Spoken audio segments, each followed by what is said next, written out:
Greetings, and welcome to the ASTROLABE. Shout out to Lex DeBlanca for the new intro. Absolutely wonderful. The second time I've used it now. I think we're just going to use it going forward. It works so well. He surprised me with it. Wasn't planning on it or expecting it. Figured at some point along the way I'd do an upgraded version of, because the previous intro the song was amazing. The song was from Cooper, but then the visuals was me. I put together the little animated visual by kind of hacking and bumbling my way through a combination of Canva and some other software I downloaded and figured out how to use, and slapped it together. And it was functional. It worked. This is just a whole nother level. Now we can start to pretend that this is a professional operation here. I do it professionally, but it's not necessarily professional. What's up? All the salutes in the chat. I see you guys. I see you. Let's get some oinks in the chat as well in honor of Pig Dirk. We'll see if we get an Eastwood interruption at some point in the show here. I need a favor from you guys, and I'm going to do this close to the beginning because that's like the peak viewership overall for the clip, and I want to get as many people to see this as possible. Do me a favor. There's a link pinned in the chat right now, and I'll make sure I pin it as a comment afterwards. I want to get this out to as many people as possible to get the largest sample size I can. I need you guys to answer this poll. Some of you, I think, probably already have, but if you would, go to Real King Pilled on Twitter. If you don't want to just click the link where I've made it available to you, then go to Real King Pilled on Twitter and answer this poll. And you got to do it within the next 2 days, before the, I don't know, 48 hours from a couple hours ago. What I'm wanting to know is, how does your audio content consumption break down on a weekly basis? So this would be the amount of time you spend listening to music versus spoken word. And for spoken word, I would say this is podcasts, live streams, audiobooks, any sort of spoken word content, news, all those sorts of things, versus music, just listening to music. I've got a decent little sample now. We got 300 votes. And as I expected, the bulk of you are between 0 and 25% music. But there's actually so far a larger contingent, I think, that is over 25%.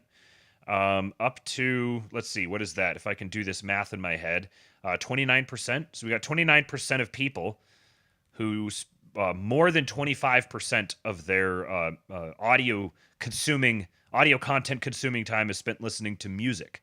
I know that if you would have asked me this probably, I don't know, maybe 5 or 6 years ago, then I would have probably been in the 50%. I think I was listening to greater than 50% of music. Then I saw a number of people here in the replies were talking about how they had it was COVID that really changed things for them. We got Whiskey Priors here. Prior to the COVID era, where I was just trying to download as much information as possible, I was the Sydney Sweeney bathroom me with the guy singing in the background. And then this guy here as well, Wymerican Barlam. What a name. Wymerican Barlam. He says, It used to be upwards of 50% music, but hell was opened in 2020 and all the demons were out. So I listened to more podcasts and streams to figure out as much as I could about it. I relate to those bigly, very, very much. I was the same. I used to listen to a lot more music, and now, until, I don't know, maybe a month or so ago, I was at like 0% music. I listened to virtually no music intentionally. There was times where I wound up listening to, driving with the family. I'd listen to kids' music or something like that. But virtually never did I sit down and intentionally listen to music. And now I've started recently, over the last couple months, I've started going out of my way to just listen to music more.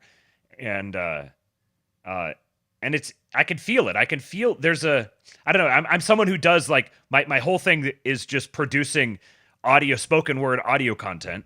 But I'm also having that experience devalued myself a little bit, where I'm like, I don't need to spend quite as much time just cramming as much information as I possibly can into my brain. I have to do a little bit. It's a professional obligation. But being able to just stop and just listen to some music for a while, it unlocks different parts of your brain. And so for a lot of you, I'd imagine if you haven't been listening to much music, if you were to go back and start doing it more often, you would notice parts of your brain starting to like awaken again. I think this is, we're going to look back in retrospect at this little weird window of time from 2015 to 2025, and especially 2020 to 2025 as being a time where lots of weird things happen to our brains. And it will take us a while to dig all those consequences out. Jacob retweeted but tapped on a percentage he wasn't going for. Well, I would imagine that there's probably going to be some sort of error, margin for error in this, which is why I would like to have the largest sample size possible. Duffhead says it's different conditions. Music is more just incidental or in the background, while I listen more intentionally to word. That's actually a way that I've found to kind of get my way back into it again. Where in the past I would be like, I can't really listen to spoken word stuff and work, so I would just be working in silence more or less. Sometimes I would try to put some spoken word stuff on, and then I would just find myself not being able to concentrate on what I was doing and not being able to concentrate on what I was listening to.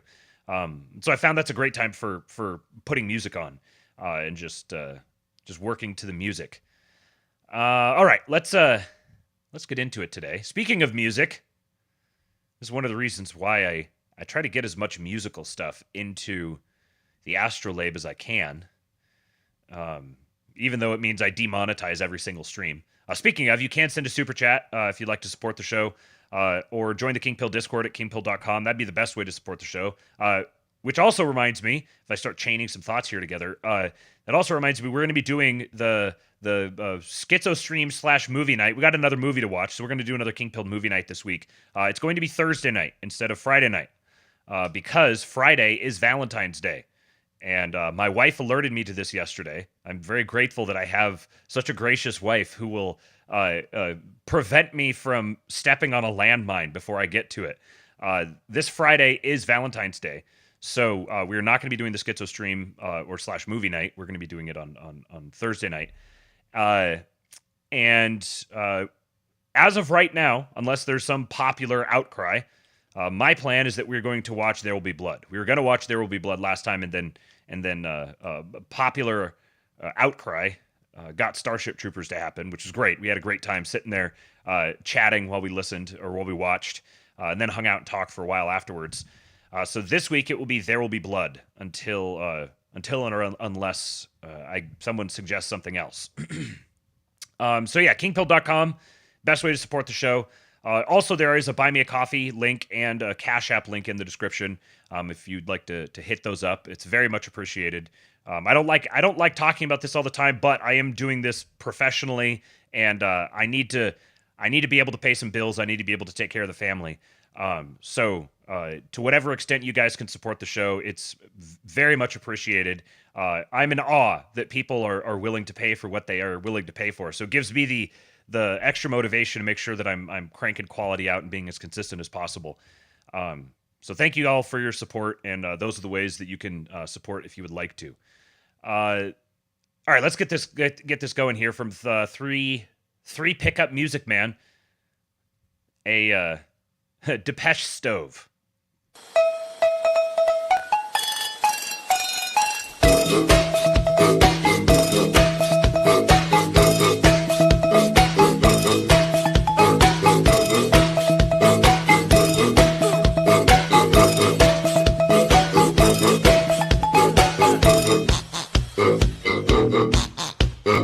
When I'm with you, baby, I go on in my head. I just can't get enough. I just can't get enough. All the things you do to me and everything you say. I just can't get enough. I just can't get enough. We slip and slide as we fall in love, and I just can't seem to get enough. Ah!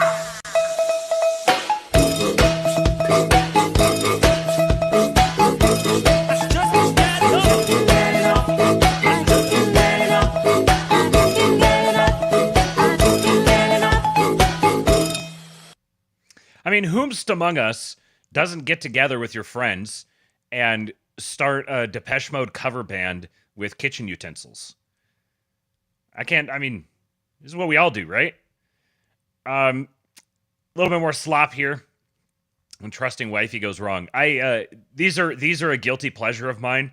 All the husband and wife content. I guess I'm coming out as a wife guy. I'm a total wife guy, and all the husband and wife like TikTok or Instagram content, I just absolutely get a kick out of it. Some of it's really cringy and can be really over the top, and it's not sincere. And some of it, you can tell that this is just a couple of people who enjoy the hell out of each other, and they're having the time of their lives.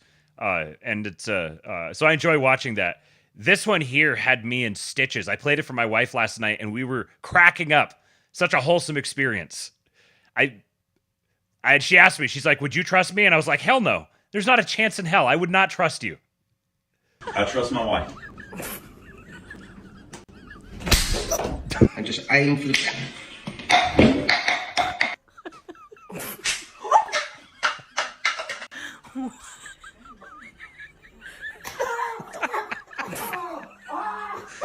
Let's go for it.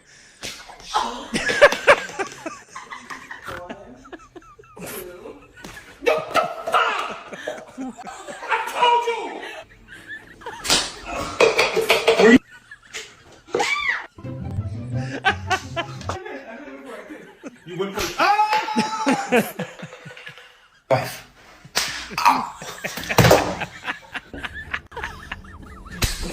my wife.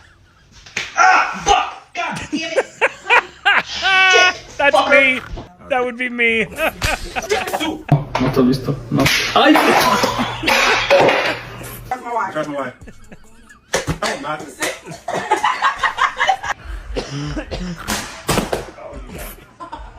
Baby, don't sweat. Of course I trust my wife.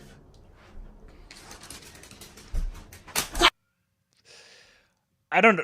Oh, they're smacking the absolute dog shit out of them. Oh, they're enjoying it way too much too.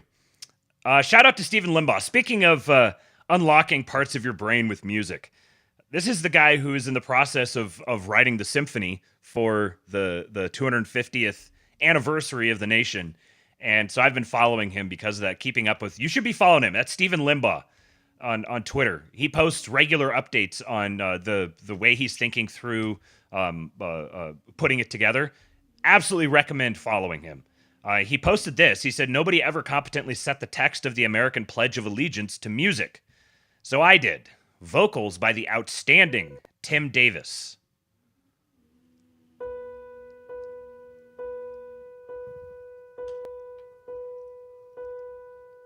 I pledge allegiance to the flag of the United States of America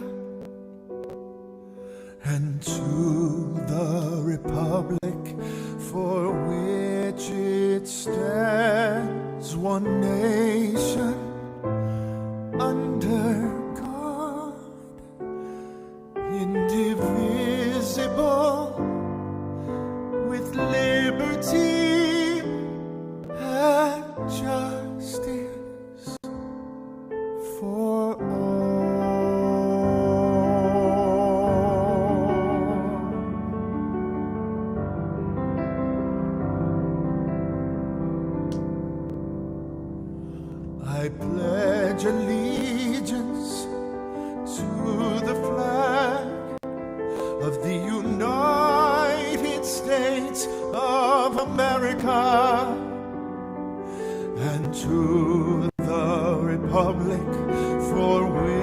which it stands, one nation under God, indivisible, with liberty and justice for all.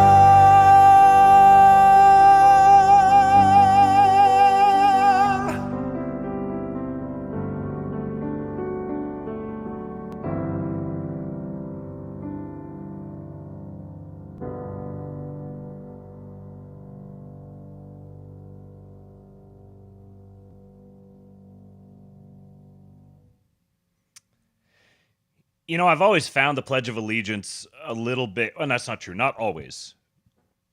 I've found the Pledge of Allegiance to be kind of cringy for a while now, especially as I went through my whole libertarian anarcho-capitalist kind of phase in life. And that just kind of deepened something that was already kind of there. I was already sort of just like uncomfortable with it. It just seemed odd. But after living in the world where people took the Pledge of Allegiance really seriously, and then living in the world where people don't, I'd rather live in the world where people take it seriously. So I kind of find it in a vacuum. I find it cringe, but it doesn't exist in a vacuum. It exists in a world of context where I would, it's not Southerner friendly, that's for sure. But we're going through this process of ethnogenesis where this American identity is being born. And that identity has a whole bunch of sub-identities that used to be a lot more significant and prominent than they are now. Now they're beginning to be subordinated to the American identity. And this isn't something that you really have any control over. It's just something that you participate in. These are levels or planes of existence beyond the individual person, which is, you know, a world lost in swimming in the seas of individualism, and all of its, that mouth sound can stand for a bunch of different kind of mind pictures, but they're all kind of similar. The world of individualism, it blinds itself to the existence of these higher planes of existence, and the existence of higher planes of existence. And so I believe very strongly that there is a, if you were to look back, I don't know, 100 years, 200 years from now, and you were to look back in the past, then it would be very obvious, it would be very apparent that you saw this American identity that had been kind of a little bit loose and fluid in the past and had stood for a number of different things. It's really going to cohere into one approximately solid thing. And so, what's this in the chat? Pam Bondi, Attorney General, announces the DOJ has filed charges against the state of New York, Governor Kathy Hochul, AG Letitia James, and DMV Commissioner Mark Schroeder. Holy crap. Alrighty then, let's go. They're going. Let's go, court system. Let's go, judges. Oh, this is fun. Okay. Anyways, so we'll have more on the judges here in a little bit. I got to recap some other stories, and we got some news stories as well. We're going to talk a lot about DOGE, and then Ukraine as well. But to finish off what I was saying there is an American identity that's being born. We're experiencing ethnogenesis now, and it'll be very obvious in retrospect, but it's going to be pretty novel as we live through it. So this is part and parcel with the birth of the American empire. So that whatever that American identity is, if someone was to come from the future back to you and tell you what it was going to be, you would probably think like it's kind of cringe. You might think it's very cringe. Be like, oh, that's not what being an American means to me. But that's kind of the thing, is that American is going to come to mean an envelope or an umbrella term for a bunch of different people who all individually say, this is what being an American means to me. So all the little subcultures are going to get blended into much more of a very distinct monoculture. And part of this is going to be the increasing consciousness of that and allegiance to it, which is why we're starting to experience a rebirth of patriotism and affection for the country, and it being cool to be an American, to be proud of being an American and love being an American. And there's a deep, rich history of that throughout all the different American subcultures. There are characteristics of the American heritage that can never be changed, and that are going to be permanently embedded into the fabric of what being an American is. But these trends are things that you just got to find your place in them. You're not going to stop them or change them. They're much bigger than we are. All right, let's keep it pushing here. On the exact opposite end of the spectrum, in terms of audio visual content. A new emotion! Wow! Let's get it on. Vi sitter här i väntan och spelar lite Dota och pushar på och smeker när motståndet vi leker. Vi sitter här i väntan och spelar lite Dota och springer runt och creepar och motståndet vi slipar. Vi sitter här i väntan och spelar lite Dota och pushar på och smeker när motståndet vi leker. Vi sitter här i väntan och spelar lite Dota och springer runt och creepar och motståndet vi slipar. Slutty Milk caught it. I don't think I can say that name out loud, but it was right here. Where is it? There you go. I might even be running a risk, even just having the word on the screen. All right. Alex Stein is taking his life into his own hands. I remember when Alex Stein first showed up on the scene, I thought he was really funny, and then his bit became really obvious and got really old really fast. But now I've developed a renewed respect for him because he's actually out in these streets putting his heart and soul on the line. Big booty Latinas can stay! Protect big booty Latinas! Man, what's up with that? Don't come over here disrespecting our women. Well, I'm trying to protect them. I don't want them to get deported. Fucking racist asshole. How is that racist? I want big booty Latinas protected. Dude, I'm on your side. Tina, what are you doing? You scared, my boy? I'm not scared at all. What's going on? Fucking push me. Hey, I'm not Don't touching you. fucking I'm trying to protect you. No, the fuck you're not! Yes, I am. You're a big booty Latina. Hey, you say I that wanna one more protect time. you. If he says that one What more I time. say, big booty Say that Latina. one more time. What are you gonna Say do? that one more time, Big bitch. booty Say Latina. that one more time, Big bitch. booty Say Latina. that one more time, Big booty motherfucker. Latina. Fuck you. What? Fuck you. Big booty Latinas get to stay. Let's go to the back right now. Yeah. Hey, let's go to the back right now. I'll show you how much Yeah. of a coward I am. Oh, I'm real scared. let's go. I'm real Let's go. scared. Let's go. Protect her. I want to protect all big booty Latinas. If she's a 9, she's fine. Protect big booty Latinas! He's calling me out, but he won't go to the back with me real quick. I'm not gonna wrestle with 2 twinks and some fat No, Mexican. Just fuck with this fat Mexican in the back. If there's a taco truck right there, maybe. We want to protect big booty Latinas under all costs. Big booty Latinas! Big booty Latinas are welcome to stay, not big booty Latinos. His ass, he's got to go. They're strong as hot Cheetos either. Oh man, 10,000 internet points for the Iceman. FB informant says, is that Che Guevara? You guys are cooking in here. Imagine the amount of red fly flowing to his face.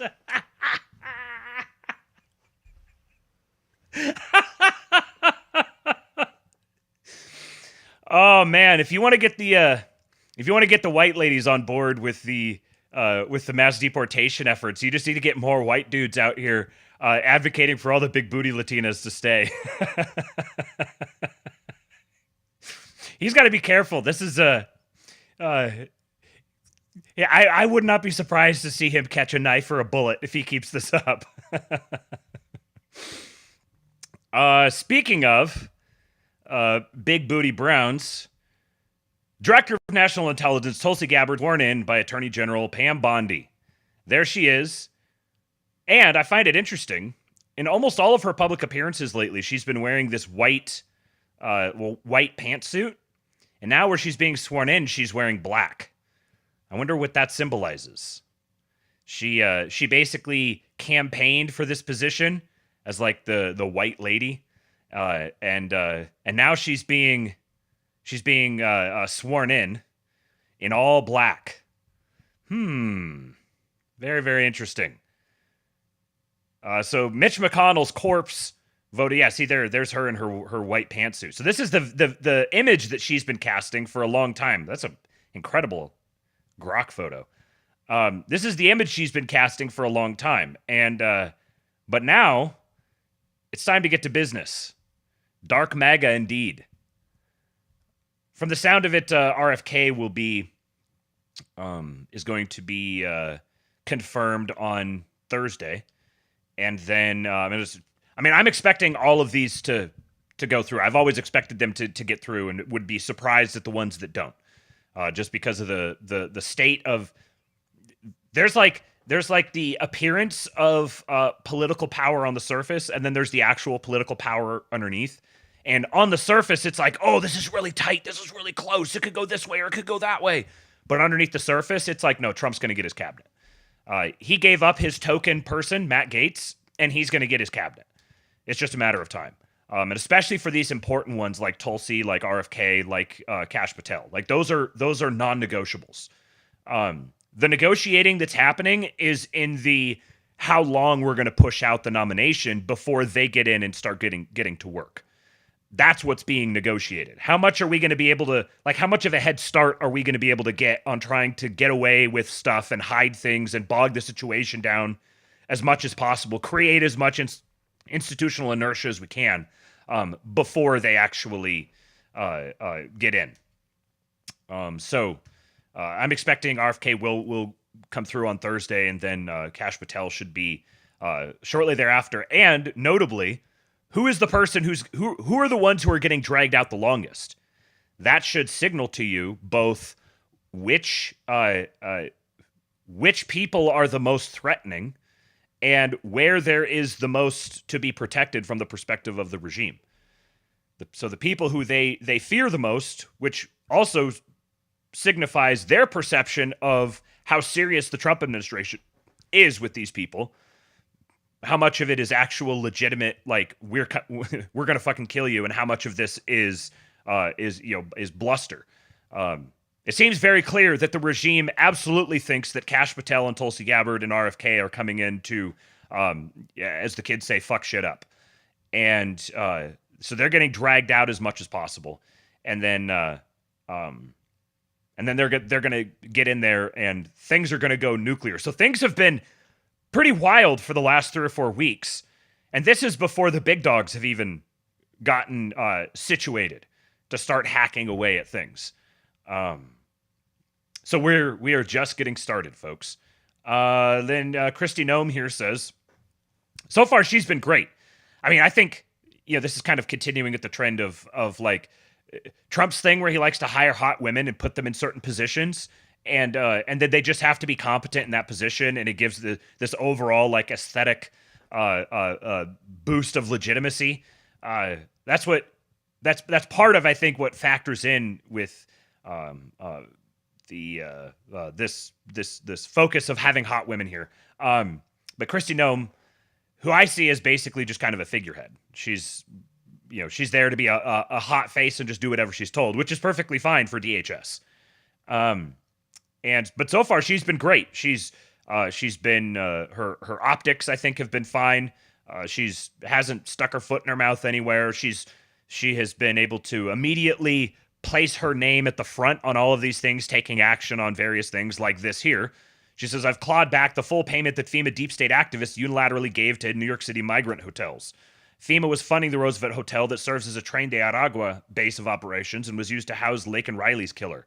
Mark my words, there will not be a single penny spent that goes against the interest and safety of the American people. Great. Perfect.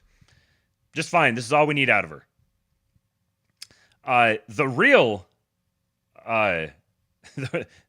The real immigration enforcement has some harsh words for the Pope. I got harsh words for the Pope. Pope won't fix the Catholic Church. I'm saying this as a lifelong Catholic. I was baptized Catholic. I was First Communion as a Catholic. Confirmation as a Catholic. He ought to fix the Catholic Church and concentrate on his work and leave border enforcement to us.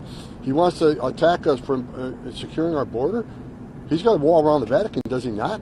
So he's got a wall around to protect his people and himself, but we can't have a wall around the United States. So I wish he'd stick to the Catholic Church and fix that and leave border enforcement to us. I got house words for the Pope. I would lay down on a train track for this man. We love us some Tom Homan. Just going to bounce off this one real quick. New York Post, overloaded boat packed with 132 Haitian migrants intercepted off U.S. coast and sent back home. The bare minimum is happening. I'm happy about it. I'm very happy that the bare minimum is happening. A boat packed with 132 Haitian migrants. Please, 100% do not let them set foot in this country. Under no circumstances do we need a boat packed with 132 Haitian migrants in the United States. I know what they're bringing with them. I don't want it. Send them back. And if you don't have any way of sending them back, sink the boat. That's what it means to protect your borders. Relatedly, Representative Tim Burchett from Tennessee says, I'll be introducing the Cartel Mark and Reprisal Authorization Act of 2025, which would authorize Donald Trump to commission privately armed and equipped individuals or groups to seize persons and property of any cartel, cartel member, or cartel-linked organization. We are privatizing the military, folks. We are privatizing the military and taking the war to the cartels. And here's a story from Warren McIntyre says can't stop laughing at this from Zero Hedge. A White House bars AP reporter for failing to use Gulf of America designation. We're getting petty, and I love it. On Tuesday this week, AP spent its time writing about how the White House barred one of its press reporters from an Oval Office event on Tuesday after the news agency refused to adopt President Donald Trump's directive to rename the Gulf of Mexico as the Gulf of America. I like how they frame this up here. Little pettiness from Zero Hedge. AP spent its time writing. They had to make a story out of this. A second AP reporter was later blocked from a separate event in the White House diplomatic room, the news agency reported. The AP did not identify the reporter involved. The ban, which officials had threatened earlier that day, raises potential free speech concerns. Julie Pace, AP's senior vice president and executive editor, condemned the action, calling it unacceptable. I'm sure she thinks it's unacceptable. She commented, it is alarming that the Trump administration would punish AP for its independent journalism. Independent journalism from the AP! Ha ha ha! Independent from what? Limiting our access to the Oval Office based on the content of AP speech not only severely impedes the public's access to independent news, it plainly violates the First Amendment. We have a First Amendment right! We have a First Amendment right to access the Oval Office! AP says no other journalists were affected, though the administration also recently evicted several news outlets from Pentagon office spaces. No other journalists were affected. Perhaps that's because no other journalist was a petty dipshit. And you just found out who the boss is. The White House Correspondents Association condemned the move. Of course they did. The White House cannot dictate how news organizations report the news, nor should it penalize working journalists because it is unhappy with their editor's decision. It has been formally named Gulf of America. By refusing to use the name that it has been formally given, you are not reporting the news. Meanwhile, Google Maps quickly adopted Gulf of America, with Apple Maps partially following suit. The Gulf, bordering both the U.S. and Mexico, has carried its original name for over 400 years. Oh, and a reminder, the Associated Press has taken over $52 million of government money. Independent media, indeed. All right. Okay, make sure I've got my tabs set up right here. Okay. This one, I don't have any more information on this apart from just the mere report of it. But from leading report, come on. Breaking. Ronald Rowe, who was acting director of the Secret Service after the attempt to assassinate President Trump, is now retiring. Interesting. I wonder why he's retiring. the acting director of the Secret Service, after the attempt to assassinate President Trump, is now retiring shortly after Trump announced his investigation into the assassination. Now, with some of this stuff, I think we have to be realistic about what to expect out of some of these investigations. We're going to talk about the JFK thing a little bit later, but I think we have to manage our expectations on this, because if you're thinking in terms of power politics, in some cases, for the sake of maintaining a coalition or taking control of an enemy network, sometimes you're not going to handle these things in like, you don't want absolute 100% transparency about everything. You don't need to publicly like prosecute every single person. Some people are more valuable being turned, and like that's their punishment.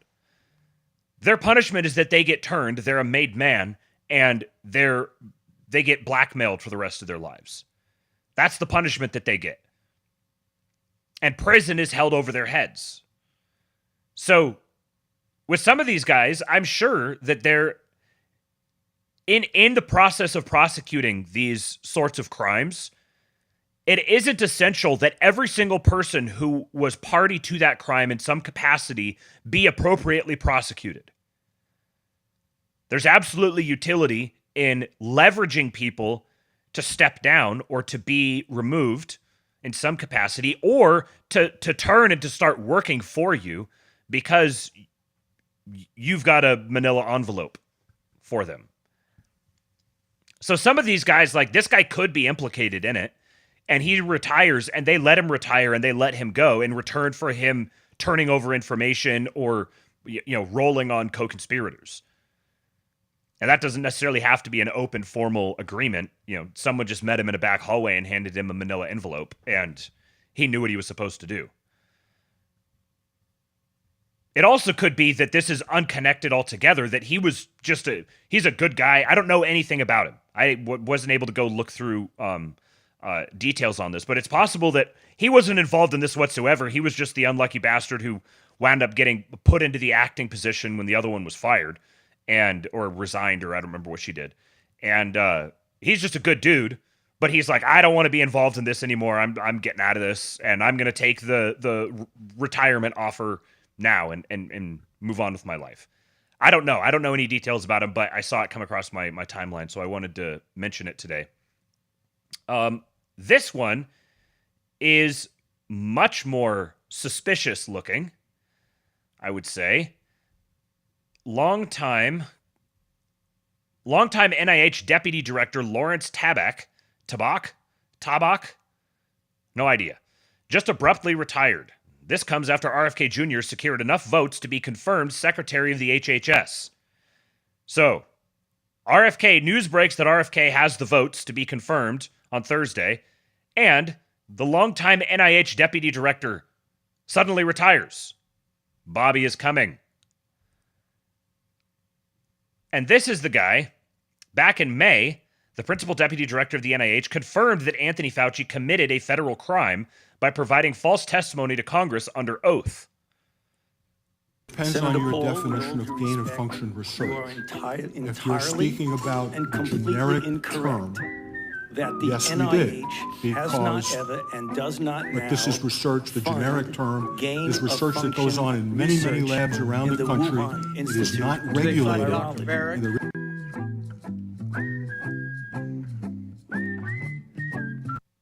So, Fauci said we did not do gain of function research. And he said, oh yeah, we did gain of function research. And it was all like, it's just sort of normal. We do it all over the place. It's just like, it's very ordinary. There's nothing scary or threatening about it whatsoever.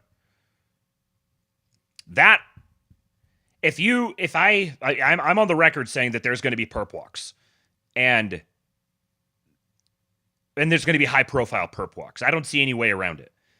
And if you had me list one person who I have the most confidence in being perp walked publicly, it's Anthony Fauci.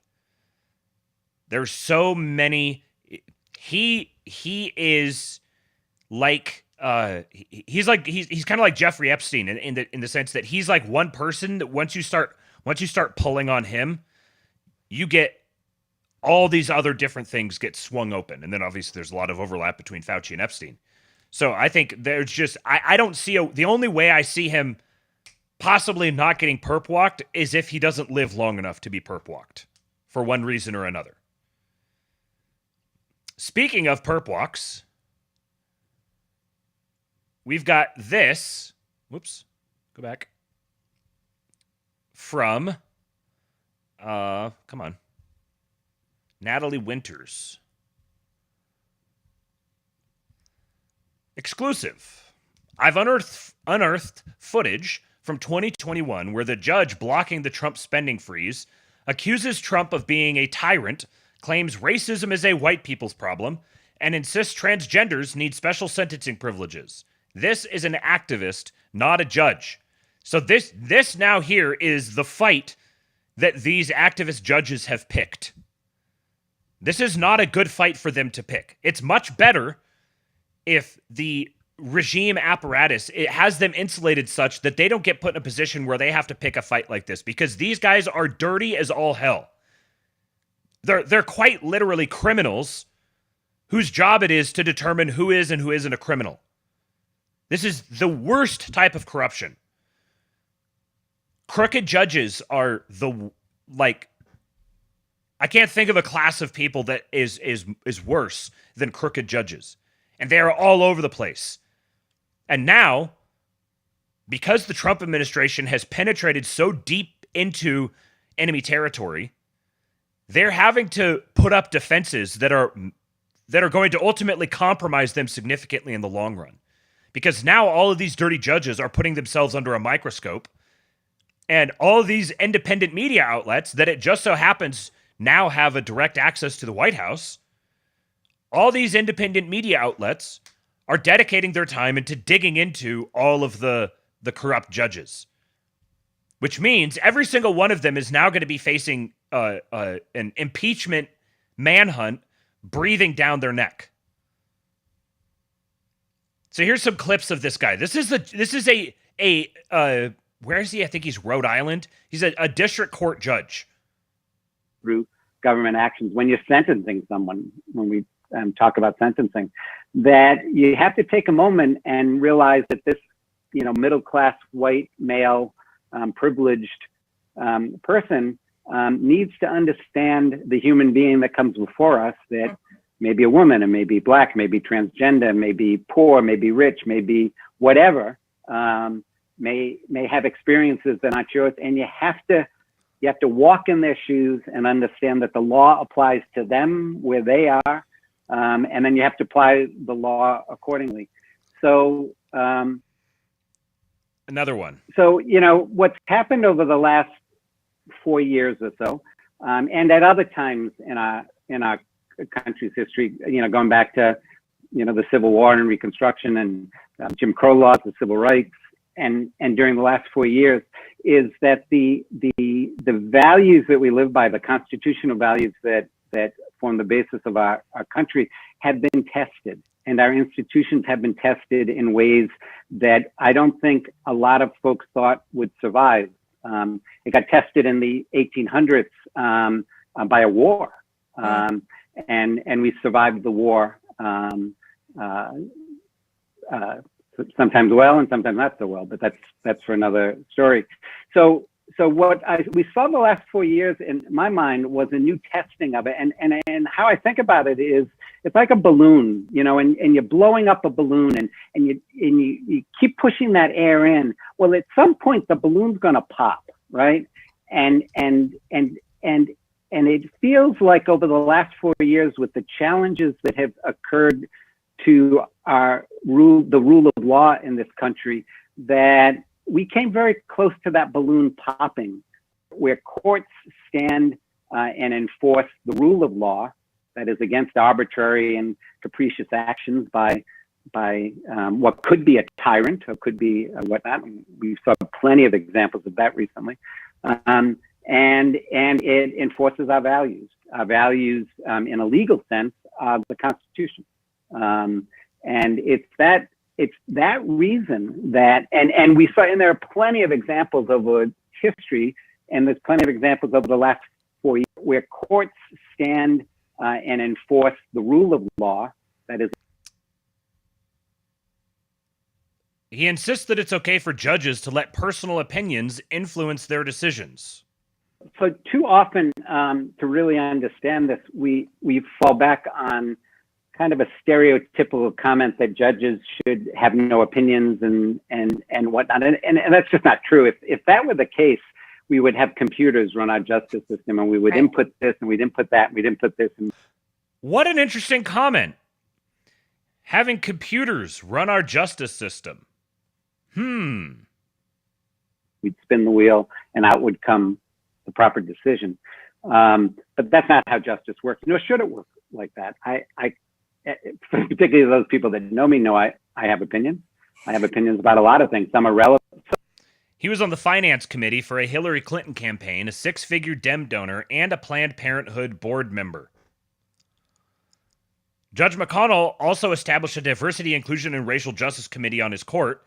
He insists that racism is a white people problem and that white people need to figure it out and do the hard work to fix it. I'm not going to subject you guys to any more clips. You've gotten the idea. Judge McConnell then lamented that his court was a bad example because it was too white. He admits to exclusively hiring black people solely because they were people of color. Judge McConnell also claims that we all have racism inside of us. He then dunks on President Trump for not hiring enough racially diverse judges. This is an activist, not a judge. And this is an activist who has now been in less than 24 hours, we've got 9 million views on this thread. And Representative Andrew Clyde, representative from Georgia, says, I'm drafting articles of impeachment for U.S. District Judge John McConnell Jr. He's a partisan activist weaponizing our judicial system to stop President Trump's funding freeze on woke and wasteful government spending. We must end this abuse of overreach. Stay tuned. Now, this is just one of many different tools that the administration is going to be able to use against these judges. So each one of them, that whichever one volunteers, decides that they want to be the target, they're going to get dug into and exposed on Twitter, amplified by Elon, and articles of impeachment are going to be drafted by loyal members of Congress. Now, none of them actually need to be impeached for this to be politically useful. As a reminder, to be impeached, you have to draft the articles of impeachment. You have to get a simple majority in the House. Then they're impeached. Then if you want to remove them from the bench, you have to get a 2/3 majority in the Senate, which is not going to happen before the midterms at the very least. So you're not going to be able to remove them from the bench via impeachment.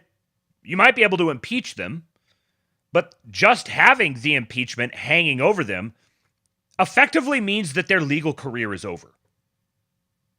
So they're now in the position of like at what point do I just cut this off and manage the damage?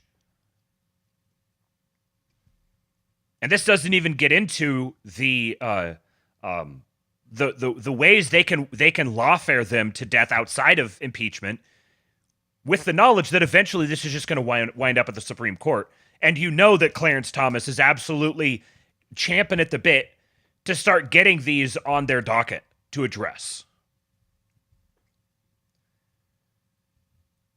More information on some more of these judges from old Chuck Dirk.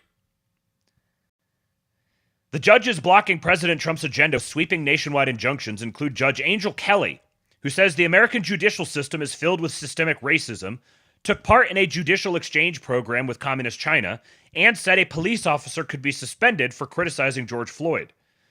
Another, Judge Colleen Collar-Cotelli, sentenced a peaceful 75-year-old pro-life activist to 2 years in prison, then mocked her when the woman's husband asked for leniency based on her poor health. Quote, make every effort to remain alive because that's part of the tenets of your religion, she said. We will not let this administration be derailed by the agenda of a handful of extremists who think a gavel lets them override a democratic election. This judge here does not belong in the country. I don't care how long her family has been here. I don't care who she is.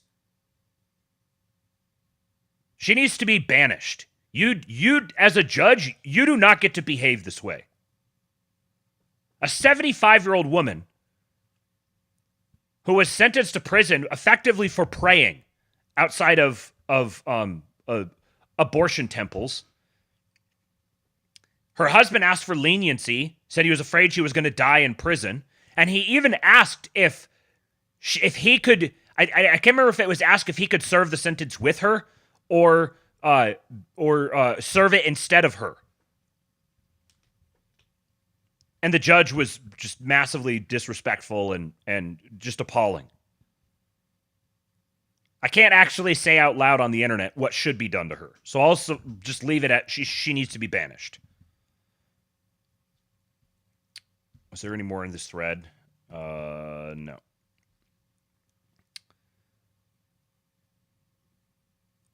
Another comment from Chuck Dirk here. He said, America has more than 200 district court judges.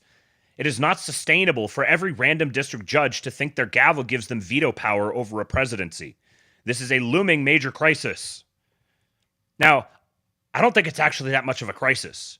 This is part of the narrative building to justify it, but on a real talk level, I don't think there's much of a crisis to be had here because there is no way that the Supreme Court wants to maintain its own legitimacy and thinks that that's sustainable when any of these inferior courts can just issue a sweeping nationwide injunction on random things that the president does at any time.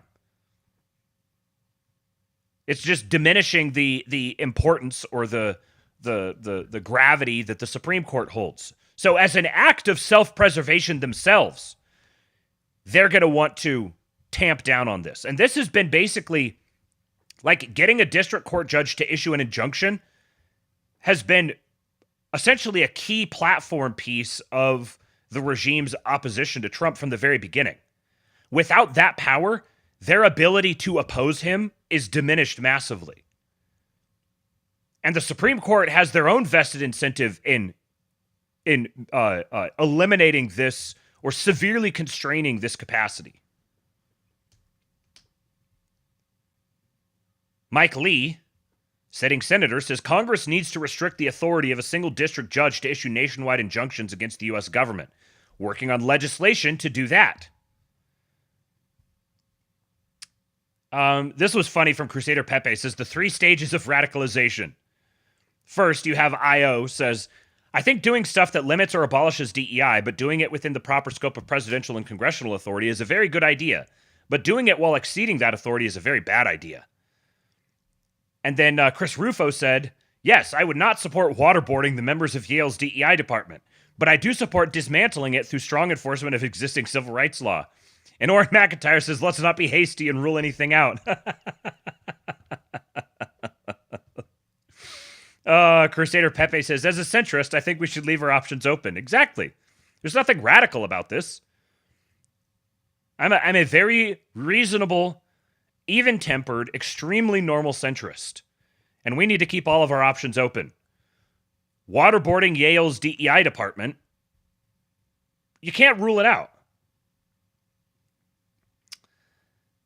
Okay, so this one here, let me remind myself what the details of this were. Okay, so some interesting legal games being played. Go follow Margot Cleveland here on Twitter, at Prof. MJ Cleveland, senior legal correspondent for The Federalist, Catholic conservative. She's been going into detail on all these different cases. She says, breaking, Trump administration files emergency motion asking Rhode Island federal judge, so the guy we just watched the videos of, Rhode Island federal judge to rule whether it can withhold funding, noting court threatened criminal contempt, but Court of Appeals refused to stay the temporary restraining order because it was sure the Rhode Island court would rule expeditiously.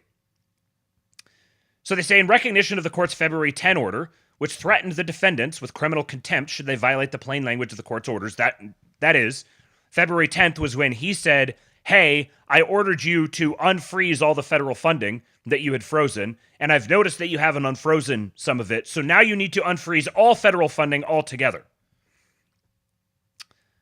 So They say defendants respectfully submit this emergency motion requesting a ruling no later than 11 a.m. on February 12, 2025, to address the Court of Appeals' expectation that, quote, the district court will act with dispatch to provide any clarification needed with respect to, among other things, the defendant's contention that the February 10 order, quote, bars both the president and much of the federal government from exercising their own lawful authorities to withhold funding without the prior approval of the district court, end quote.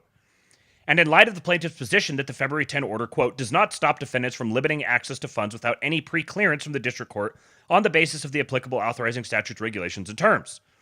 Defendants also respectfully request confirmation that defendants may permissibly withhold certain FEMA funding, i.e., as a specific instance where they are acting in compliance with this order, yada, yada, yada. Continuing. What they... Let's see, was it on the full link here? Where is the...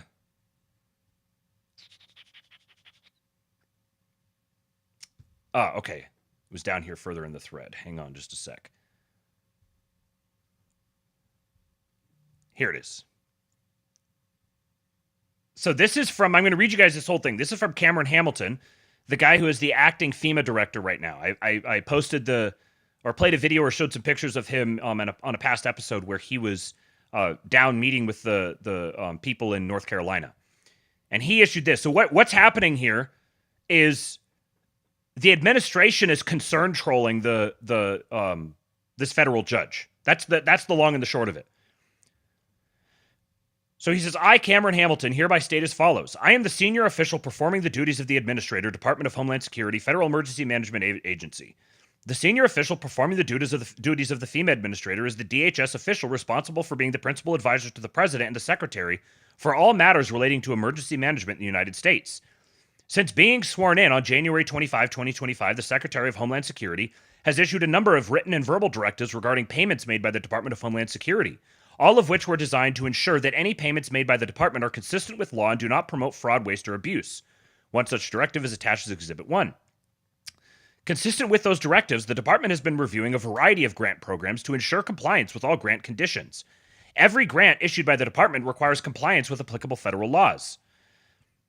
Number 4, the current department leadership believes that its grant programs are not being administered in a way that prevents fraud, waste, and abuse, that its grant programs are going to entities violating applicable federal laws, and that grants are possibly even funding illegal activity.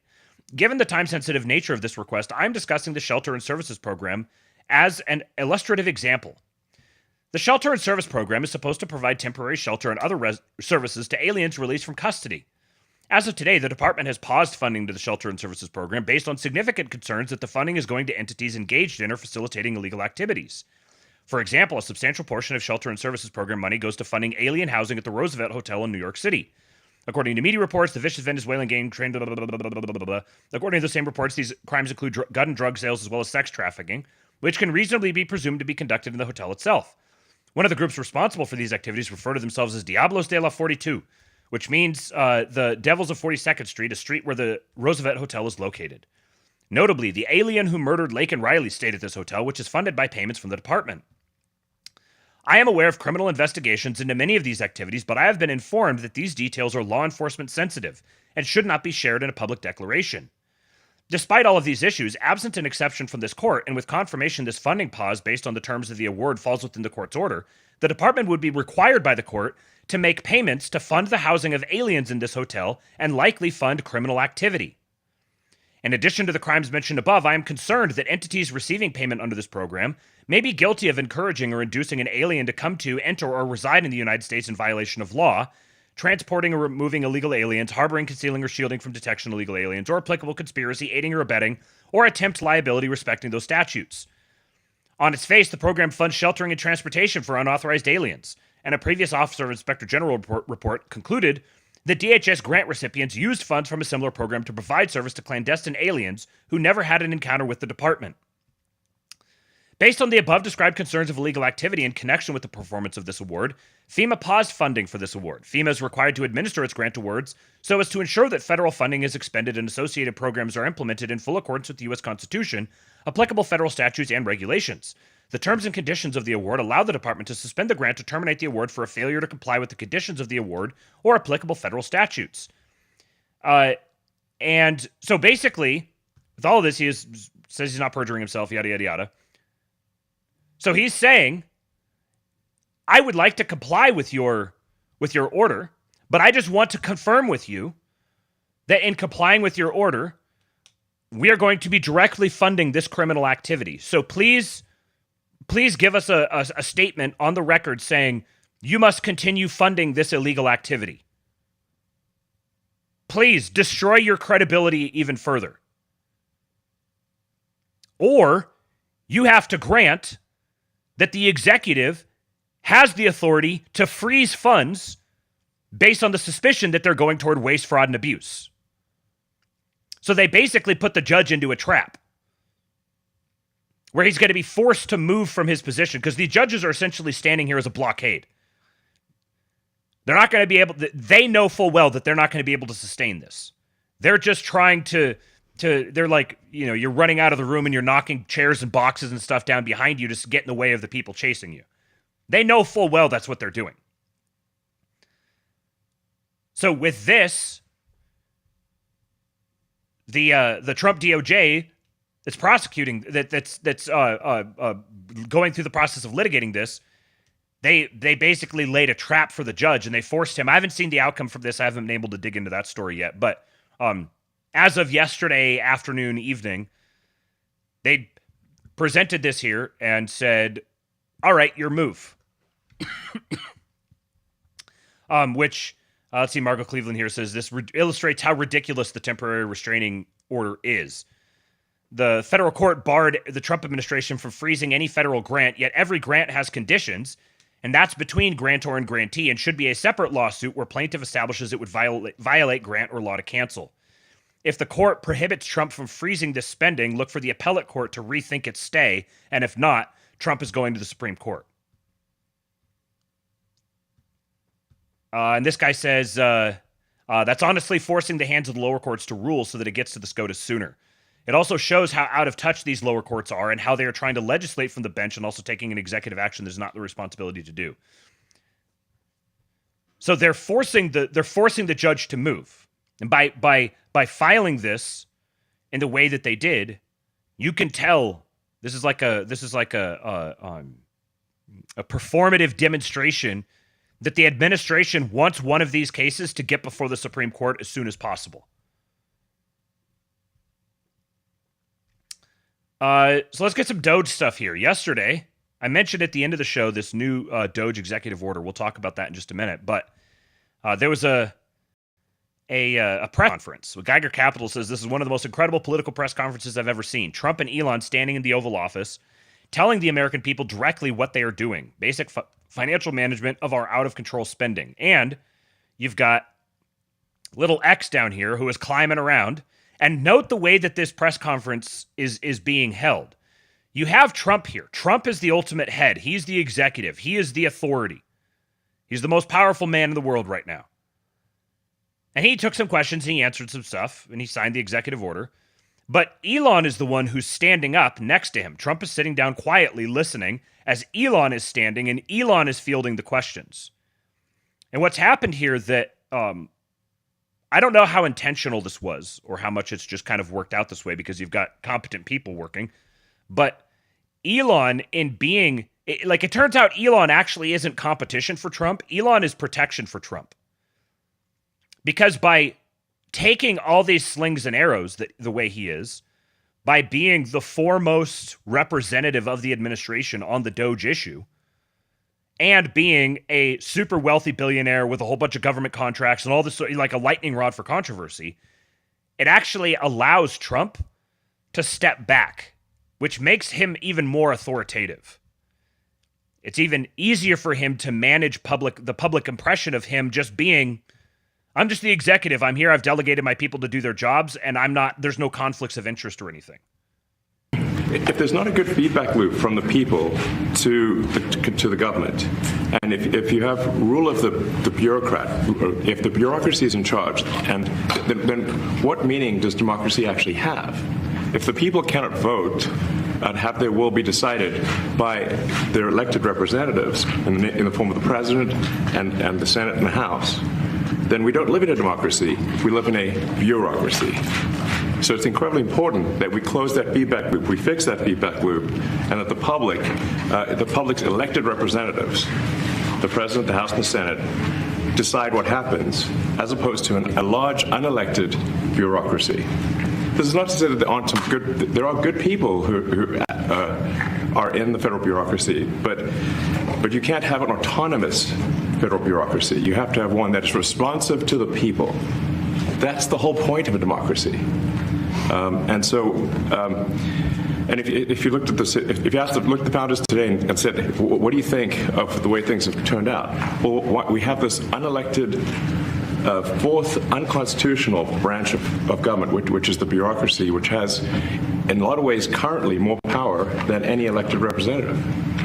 And this is not something that people want, and it does not match the will of the people. So it's just something we've got to fix. And then we've also got to address the deficit. So we've got a $2 trillion deficit, and if we don't do something about this deficit, the country's going bankrupt.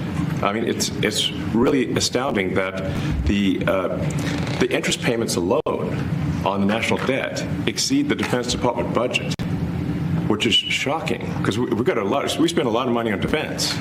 But if that just keeps going, we're essentially going to bankrupt the country. So what I really want to say is, like, it's not optional for us to reduce the federal expenses. It's essential. It's essential for America to remain solvent as a country, and it's essential for America to have the resources necessary to provide things to its citizens and not simply be servicing vast amounts of debt. Vidlau says, my mom has sent me the Help Trump clip of that kid several times. That one's, I got to pull that one back up and play it again one of these times. It's very reminiscent. There was a picture of him climbing around in the Resolute desk that was very reminiscent of the young JFK Jr. There's that famous picture of JFK Jr. underneath the desk with while his dad's sitting at it. Very reminiscent of that. Okay, and then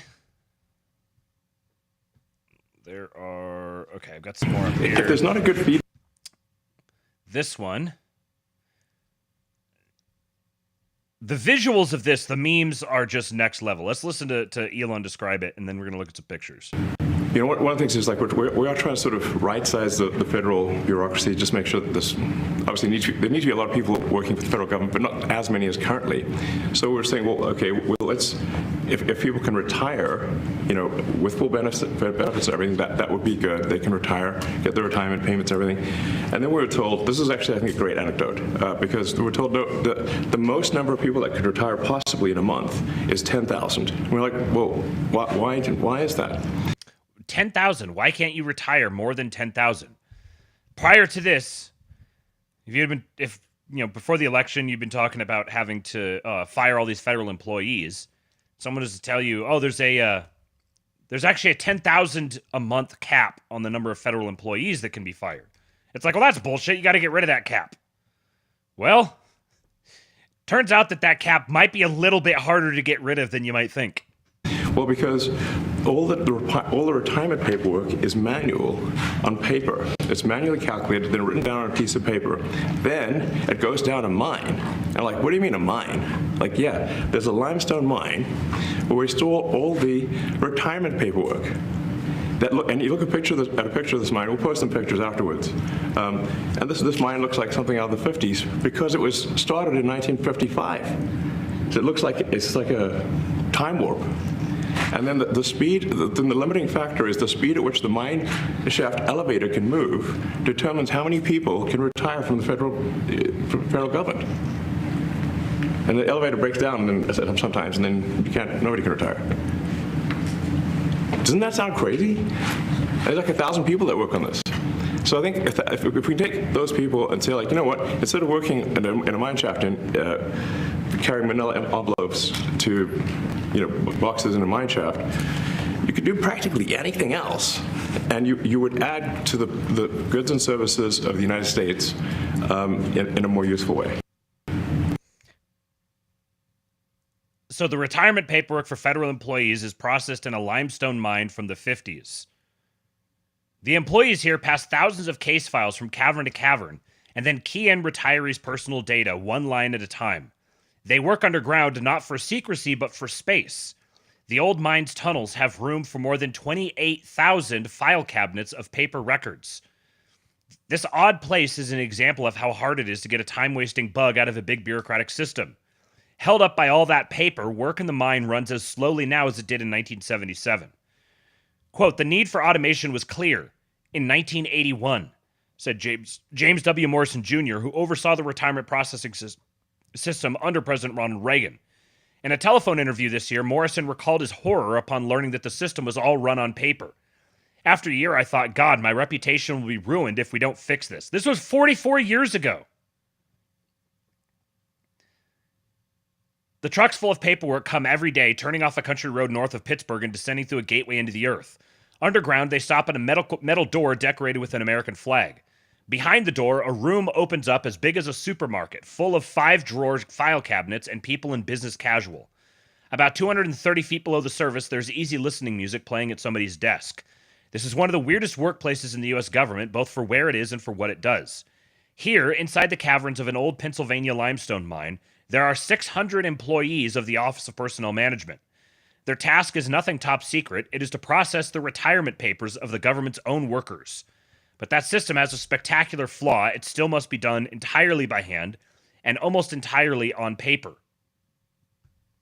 And here are pictures. This is from the DOGE account itself. So we have the president and the president's best guy hold this press conference in the Oval Office, and then Elon says, we'll post pictures of it later, and now we get from a government agency, we get social media pictures immediately posted. Federal employee retirements are processed using paper by hand in an old limestone mine in Pennsylvania. 700 plus mine workers operate 230 feet underground to process approximately 10,000 applications per month, which are stored in manila envelopes and cardboard boxes. The retirement process takes multiple months. Look at this. Just as far as you can see, way down there. We have a bureaucratic Gringotts hidden in the limestone mine. Good morning or night, whichever the case may be. Yeah, this is the Federal Retirement Processing Center. What I want to know is how many other deep mines like this do we have? I know we've got a whole bunch of them. What do they have in them? I'm sure we'll wind up finding out some of those things sooner or later. So this was the executive order that was passed. Oh, let me get the super chat. $10 from Jackalope. Thank you, friend. He says, my dad used to bring me to the office when I was little. A second order effect of this was that many of his female colleagues got baby fever. Yes, Elon is up there giving, he's sparking a baby fever wave that's going to sweep the nation.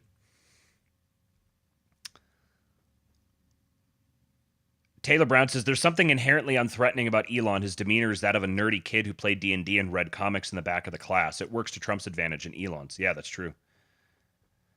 The bureaucrats yearn for the mines. Okay, so here is this new executive order, and it's a biggie. So Cremu says, the biggest news of the day should once again be about DOGE. A new executive order was passed a few minutes ago. It empowers DOGE to spearhead the complete reorganization of the federal government. So right at the moment that DOGE is under assault by all these different courts, they're now ramping up DOGE's mandate. The first part of this order is simple. The OMB, the Office of Management and Budget, will put out a plan to make the federal workforce smaller and more efficient, including a stipulation that agencies must remove 4 existing employees for each new hire, with some exceptions. The second part is meatier. New hires have to be approved by newly installed DOGE team leads and each agency. These team leads will report what goes on in the agency they're assigned to on a monthly basis. But that's not even the big part yet. So, new hires have to be approved by the DOGE team leads in each agency. The DOGE team leads who are working closely with the director of the Office of Management and Budget. Third, Agency heads will prepare for a massive reduction in the federal workforce. This workforce reduction will apply to employees not performing necessary and statutorily mandated functions. So if Congress isn't protecting your job, you're likely leaving. Fourth, suitability judgments about the accepted service will be expanded. Accepted as in the exceptions. People who do not meet certain legal obligations, people who do not certify NDA compliance, and people who steal or misuse government resources are deemed no longer suitable for employment in it. Imagine that. Here's the really big part of this order. It's kind of buried down deep, but it's very important. Agencies are ordered to develop a comprehensive reorganization plan that identifies offices that can be purged because they lack statutory protections and offices to consolidate. So the agency heads, and what it says here is, within 30 days of the date of this order, agency heads shall submit to the Director of the Office of Management and Budget a report that identifies any statutes that establish the agency or subcomponents of the agency as statutorily required entities. The report shall discuss whether the agency or any of its subcomponents should be eliminated or consolidated. So you have the agency head, then you have the DOGE team, then you have the DOGE team lead, who is responsible for facilitating the process of firing and then screening any new hires. And the agency heads are required within 1 month to present a report justifying why their agency is statutorily protected and must keep existing, or otherwise why it's not. And so you have a directive and an executive order from the president declaring you must do this within 30 days, which means any agency head that doesn't comply within 30 days to present this can now be fired. And you're darn tootin' that they would fire him. Putting this all together, what the order entails is a massive reorganization of the federal workforce and the streamlining of the civil service to make its operation line up with the goals of DOGE. Not only that, but it empowers DOGE by embedding team leads for oversight. Couple this with the February 4 OPM on CIOs, and what we have is staggering.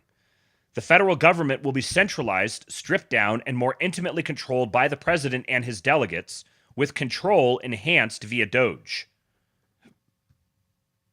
And this order here on February 4, Cremu said this OPM memo is going to be the most impactful news of the day, and I'm not sure it'll get much reporting. And this was to the heads and acting heads of departments and agencies from Charles Ezell, the acting director of OPM. And it said, pursuant to its authority under 5 U.S. Code, yada, yada, yada, the OPM is providing guidance to agencies regarding agency senior executive service, chief information officer positions currently designated as career reserved. The role of agency CIOs has changed dramatically in recent years. No longer the station of impartial and apolitical technocrats, the modern agency CIO role demands policymaking and policy determining capabilities across a range of controversial political topics. In light of this new reality, OPM recommends that each agency with a CIO role classified as SES and designated as career reserved send a request that OPM redesignate the position to general no later than Friday, February 14 of 2025. And then this says here, for those wondering, CIOs are responsible for managing policies on cybersecurity, digital service delivery, IT systems, and data management. Trump admin is including more in that than traditional. Delivering accessible digital services is DEI.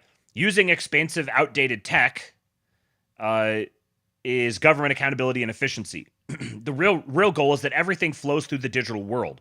So having a CIO who is appointed instead of a career bureaucrat gives you much more observability into each agency.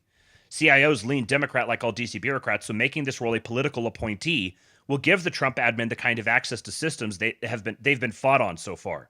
Having deeper access will enable them to overhaul things at a faster pace, for better or for worse.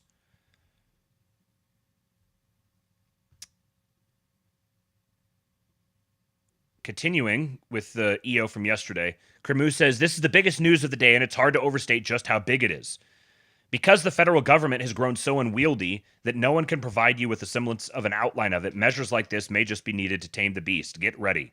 And there's a link here to the EO if you guys want to read the whole thing. And Elon replied to the thread and said, this is the only way to balance the budget. And as always, all of these links will be on the King Pilled Substack for this episode. Go to kingpilled.substack.com or just search for King Pilled on Substack.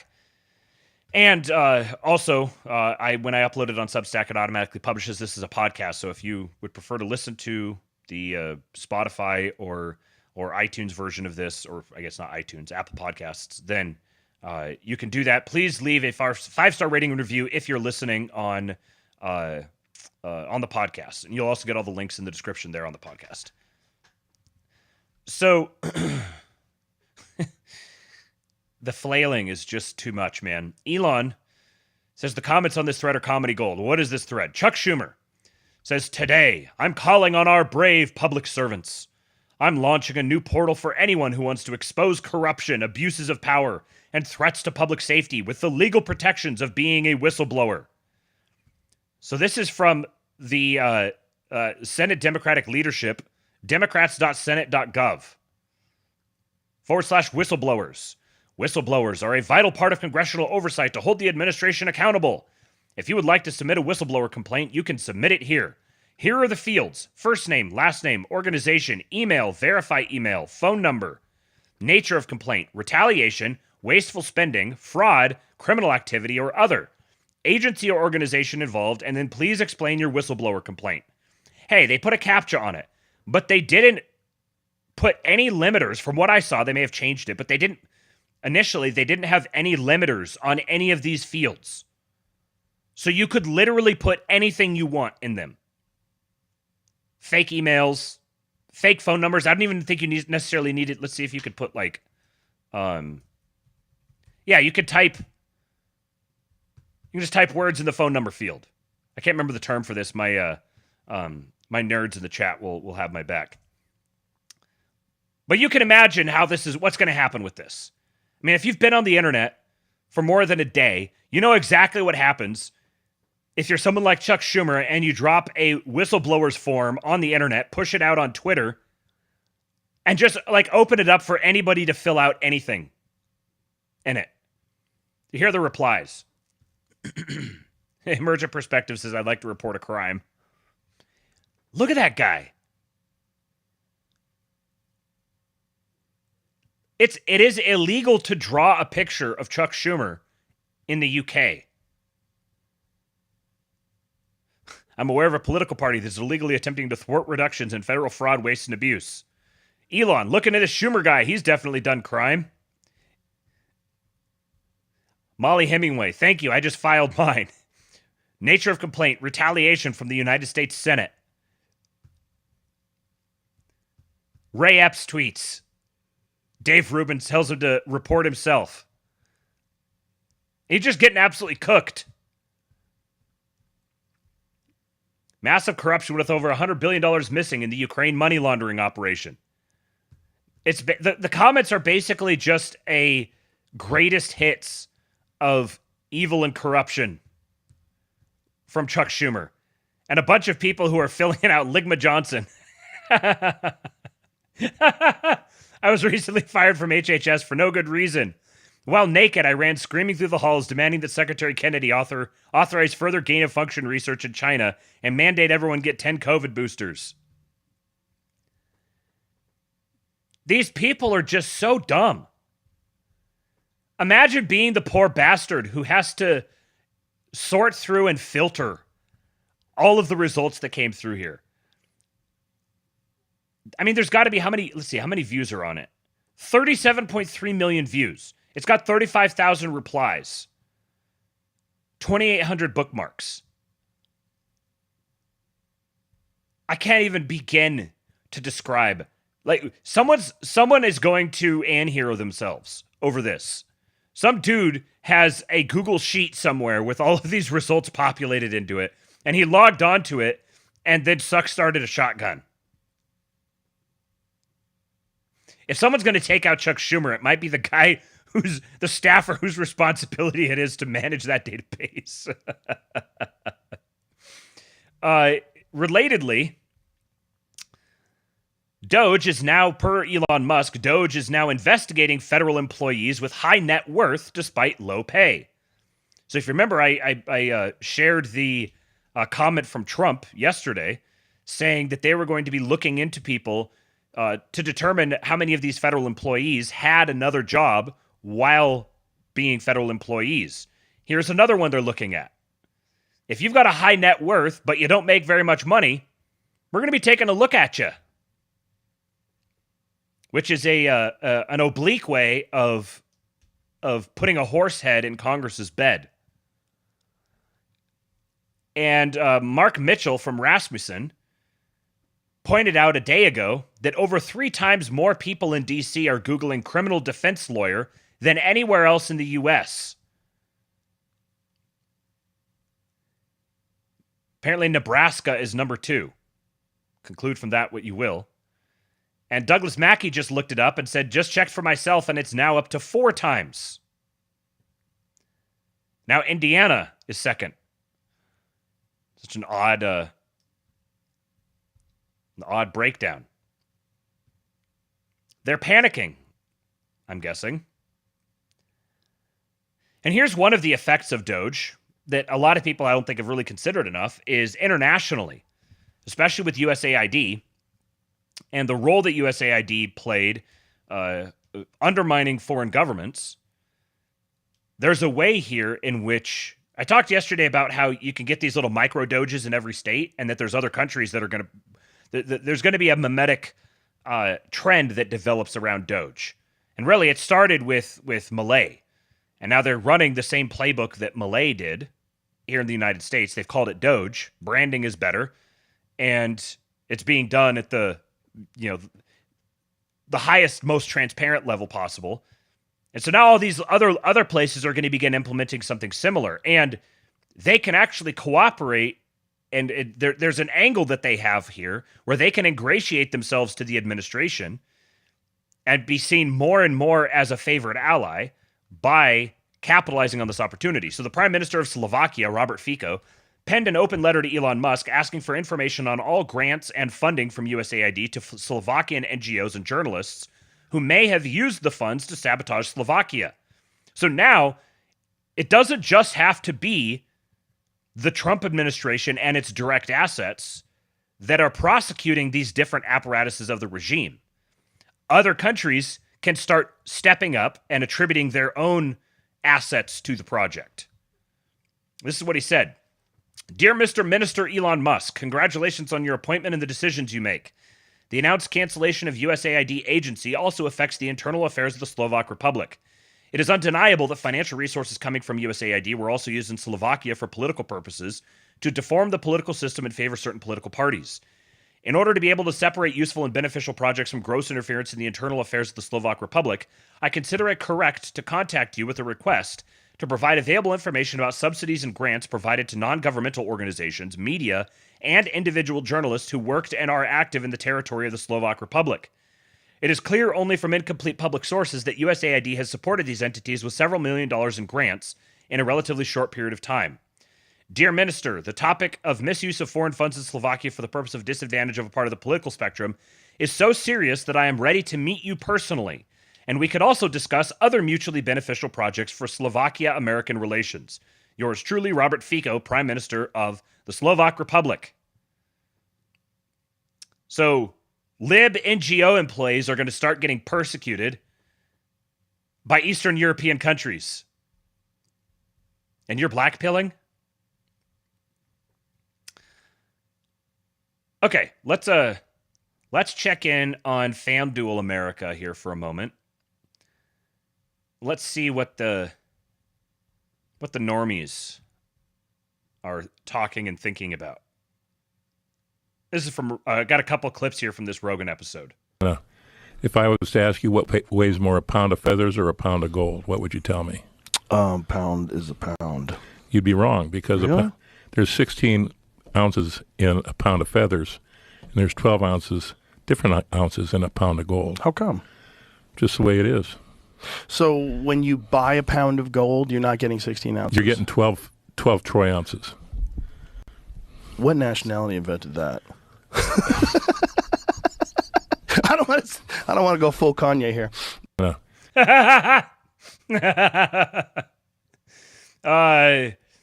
Give it another year, and Joe is going to be posting in ways never thought imaginable. Here's another one. This is a funny rant. Organization. That's fucking amazing. And then this other thing about Elon. Elon's going to steal everybody's money. He has $400 billion. I'm telling you, he's not going to steal your money. I'm telling you, that's not what he's doing. What he's doing is he's a super genius that's been fucked with. Okay? And when you've been fucked with by these nitwits that hide behind three-letter agencies, and you're dealing with one of the smartest people alive, and he helps Donald Trump get in office, and he goes, I want to find out what kind of corruption is really around. Well, you fucked up. You fucked up and picked the wrong psychopath on the spectrum, because he's going to hunt you down. He's going to find out what's going on. And that's good. That's good for everybody. That's how you should be looking at this. Like, wow, we have a brilliant mind that is examining these really fucking corrupt and goofy systems and bringing in a bunch of psychopath wizards. Organization. Psychopath wizards. Okay, then speaking of big booty Latinas, here we've got House Oversight announces task force on the declassification of federal secrets led by Representative Anna Paulina Luna, focusing on 9/11 files, Jeffrey Epstein files, JFK, RFK, and MLK Jr. assassinations, the origins of COVID-19, and UFOs. With the stroke of a pen, he committed to declassifying the files concerning the assassinations of President John F. Kennedy, Robert F. Kennedy, and Dr. Martin Luther King Jr. A decision not just monumental, but pivotal. It is with profound honor that I have been entrusted by Speaker Mike Johnson and Chairman James Comer to lead the House Oversight Task Force on Declassification of Federal Secrets. Together with the help of the White House, our intelligence allies, the Department of Defense, the Department of Justice, we will be conducting investigations into the following: the assassinations of JFK, RFK, and Dr. Martin Luther King, unidentified aerial phenomena, also known as UAPs, unidentified submerged objects, also known as USOs, the Epstein client list, the origins of COVID-19, and the 9/11 files. This task force will be a beacon of bipartisanship. On the Republican side, Representatives Burchett, Boebert, Burleson, Crane, Gill, and Mace will be joining me, although I'd like to note that I'm expanding this to the entire governing body and will be allowing certain members to waive on. Our first hearing is set for March. The date will be announced soon, and we've already initiated close to a dozen communications with various agencies, to include Pam Bondi at the Department of Justice and the Secretary of State. This will no longer be a task force that makes bold promises only to fade into irrelevance or send strongly worded letters. This will be a relentless pursuit of truth and transparency, and we will not stop until the American people have the answers they deserve. We will cut through the bureaucracy, challenge the stonewalling, and ensure that the American people finally get the truth that they have been denied for too long. If we are to endure and thrive as a nation, we must restore trust through transparency. The American people must be trusted to think for themselves, to form their own judgments from the truth that they are entitled to know. We've been treated like children for too long and kept in the dark by those we elected to serve us. It is my solemn duty to begin mending this trust, to form a new relationship between the government and the governed. Let us embark on this journey together towards a government that does not serve, but one that enlightens. That does not just serve, but one that enlightens. Trust through transparency that begins. The unidentified submerged objects is actually something I've been hearing quite a bit more about, because part of you have like flying drones, and then you have submerged drones, and you've got submarines, and then you've got like fighter jets, and then there's like a hybrid between all of those where you get both like underwater drones that mimic the behavior of above water drones, and then you've got like amphibious drones that could be underwater and above water. All of this is, I've been saying for a long time that we're going to be starting to get disclosure on some of the physics-defying technology that exists out there, and I mean, this is just part of that. I think part of the reason why they need to start disclosing this stuff now is because there are such massive both defense and commercial energy demands for the technologies that this sort of thing is going to unlock. It's going to completely change. I've said 2025 is the year that conventional physics gets BTFO'd. There's going to be technologies that are released that have been percolating in the background that exist that completely defy conventional physics. They seem like they would be totally impossible. We're going to see a return in the awareness of the ether. A number of these different things are going to happen starting this year. And it's just a matter of time. Like, commercialization is how secret military technology always gets released. And it's been common knowledge that the military has technology that's vastly beyond what we do now. And when I say the military, I'm not just talking about, like, once you get beyond the surface level, sort of like crayon eater level of analysis, the public-private thing is kind of not that meaningful. There's like a clear distinction. You're dealing with people who run in various circles and have various different interests and have money or are given money by different people pursuing different interests. So I'm not necessarily talking about strictly within the intelligence community or within the formal military. There are just deep military interests that have been developing this kind of stuff for a very long time off the radar, so to speak. And it's just a matter of time. It's going to be commercialized because there's going to be a demand for that capacity. And the more that there is the demand for the capacity for things like, for example, zero-point energy, which is kind of a sloppy term, but encapsulates sort of a concept. The more demand there is for something like that, the more people begin looking for it and trying to create it. And it's just not feasible in the long run to suicide every single person who's trying to create something like that. Eventually, there's just the arc of incentives bends far enough that it's just going to be released and commercialized, and we'll look back in a couple of decades and it'll be crazy that we ever lived without it. Someone wanted an early life check on Miss Anna Paulina Luna, and there's some interesting points in this one. So she was born in 1989. She's younger than I am, good God. And she was born in Santa Ana. She was raised as a Messianic Jew by her father. Now, her father had Mexican and German ancestry. Her paternal grandmother was born in Hidalgo, Mexico. Her paternal grandfather was born in Germany and was drafted into the Wehrmacht during World War II. So, a German man who was drafted into the Wehrmacht married a Mexican woman and produced her father, who then raised her as a Messianic Jew. There's probably a lot of psychoanalyzing that could be done in the midst of all within all of that. Messianic Jews are weird, man.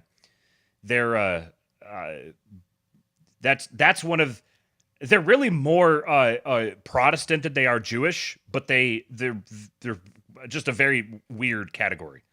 Like a Jew who believes that Christ was the Messiah, but you're not a Christian. It's a very weird category. Let's see, what were the other ones here? Her mother is Mexican-American, although a maternal great-grandfather was the son of an American immigrant to Mexico and a native of Colima, Mexico. So actually, her heritage here, she's got the German from her father, or from her, her grandfather. But then she's got Mexican, and then an American immigrant to Mexico was her great-grandfather. So going back a few generations, you had an existing American who went down to Mexico and then married a Mexican. And her two maternal great-grandfathers served in the U.S. Armed Forces during World War II. So she's been on the continent for a long time.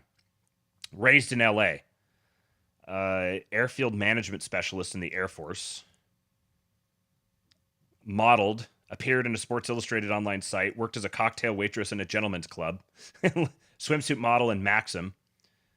Gained following as an Instagram influencer. Then got a Bachelor of Science in Biology. Director of Hispanic Engagement for Turning Point.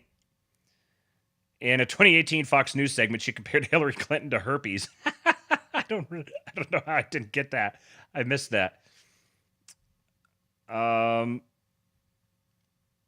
so she's been a rising loyal MAGA insider, part of the Florida occupied government for a while. Okay.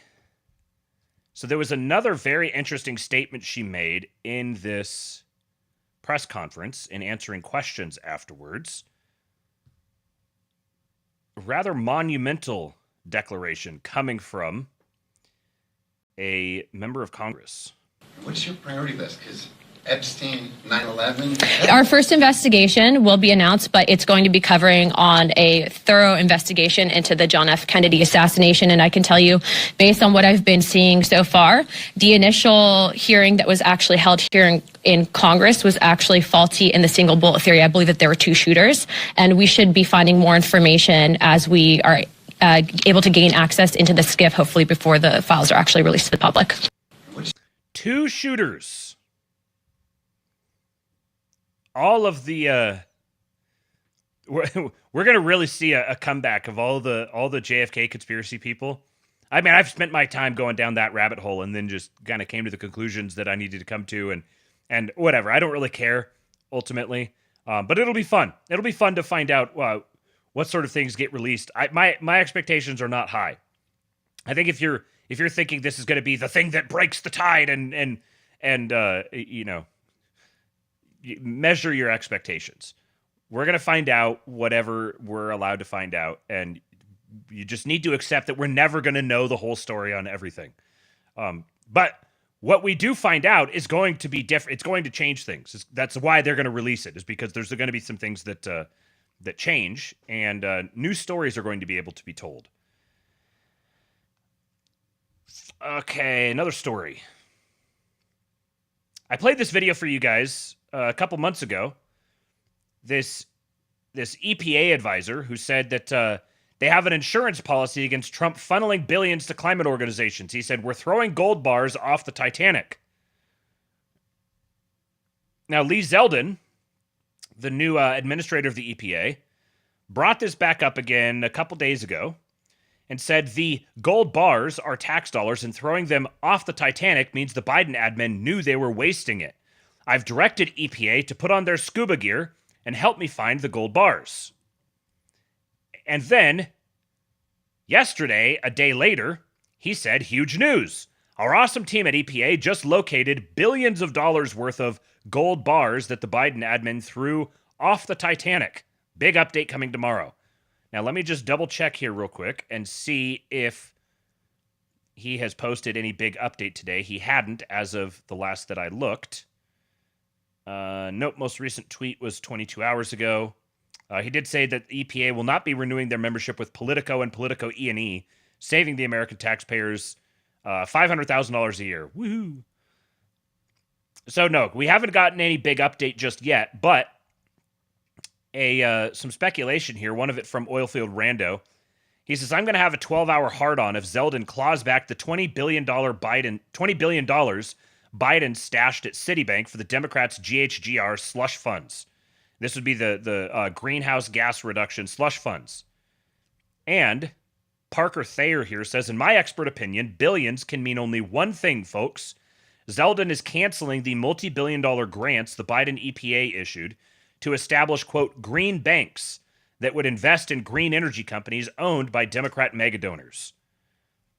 And if this is, in fact, what they're doing, which would be completely consistent with everything the administration has done so far, this is another shot across the bow. Hell, this isn't even a shot across the bow at the European powers. This is a knife in the gut. Because the entire green energy thing is just a European-sponsored scam, trying to cripple the other major power centers in the world to try to allow themselves to keep up. But one thing that we're going to be discovering over the next couple of years is that Europe is simply going to have to accept that they are no longer going to be able to think of themselves as superpowers. There's not going to be there's eventually going to be some sort of a consolidated European identity, but that's going to be even harder to create than an American identity. And just simply geographically, they're cursed. They're always going to be dependent on someone else. They're always going to be forced to be subservient to other regions of the world that are going to dominate them economically and financially. So the entire climate scam has just been about trying to cripple all of their competition long enough to bog them down into debt, to crash their economies, and try to control them all through currency manipulation and the institution of a central bank digital currency. And it's just not going to happen.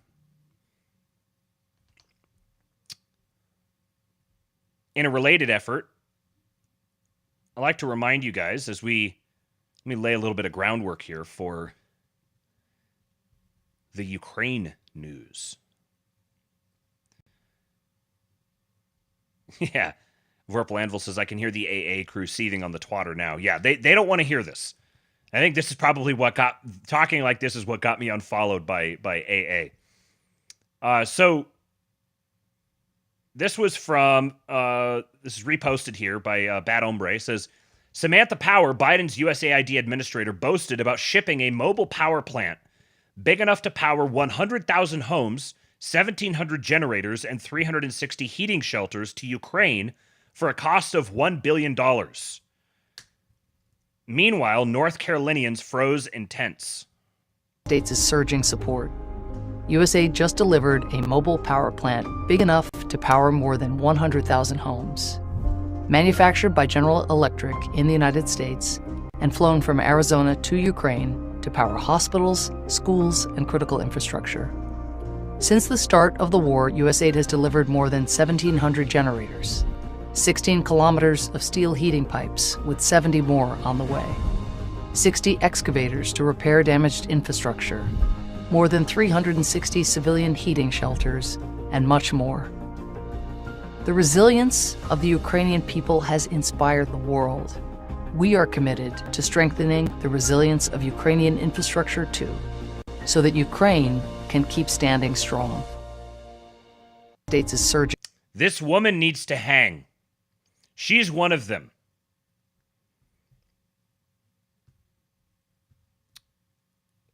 This is related to it from Natalie Winters back in October. North Carolina power outages are due to shortages of transformers and electrical equipment.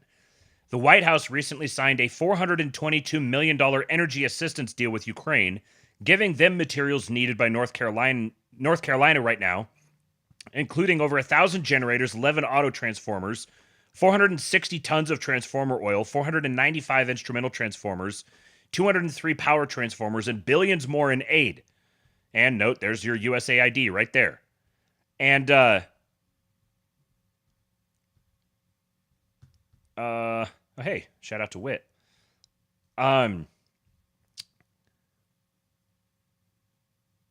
Recall how Zelensky was just saying a week or two ago that no, that was not a troon. That was Samantha Power. That's what it looks like when you are evil and you make lots and lots of money facilitating mass murder. That's what you start looking like. What was I going to say? Recall that Zelensky was saying that of the something like $175 billion or whatever the United States has sent to Ukraine, he said $100 billion of it is missing. And this is one of the most heartening things that I've seen thus far. Yesterday, I played a clip of Trump where he mentioned some woman who had made something like $23 million, was $23 million richer after working for the federal government. And I suspected that they were talking about Samantha Power, and they mentioned it again, and it's very obvious they're talking about Samantha Power. Here's one of Elon's little proxy accounts, Amuse. Says Samantha Power was a rogue intel chief, making 250 plus unmasking requests as UN ambassador, and overseeing a global multi-billion-dollar recruitment and operations empire at USAID with nearly triple the CIA's budget. And Elon said, how did she accumulate wealth that is 100 times her after-tax salary? And Mario Knopfel says, ex-USAID chief Samantha Power's net worth skyrockets from $6.7 million to $30 million on a $180K salary. She saw her wealth explode while earning just $180K per year. Where did the extra $23.3 million come from? And all of this was in just 3 years. USAID oversees billions in global funding. Was she cashing in?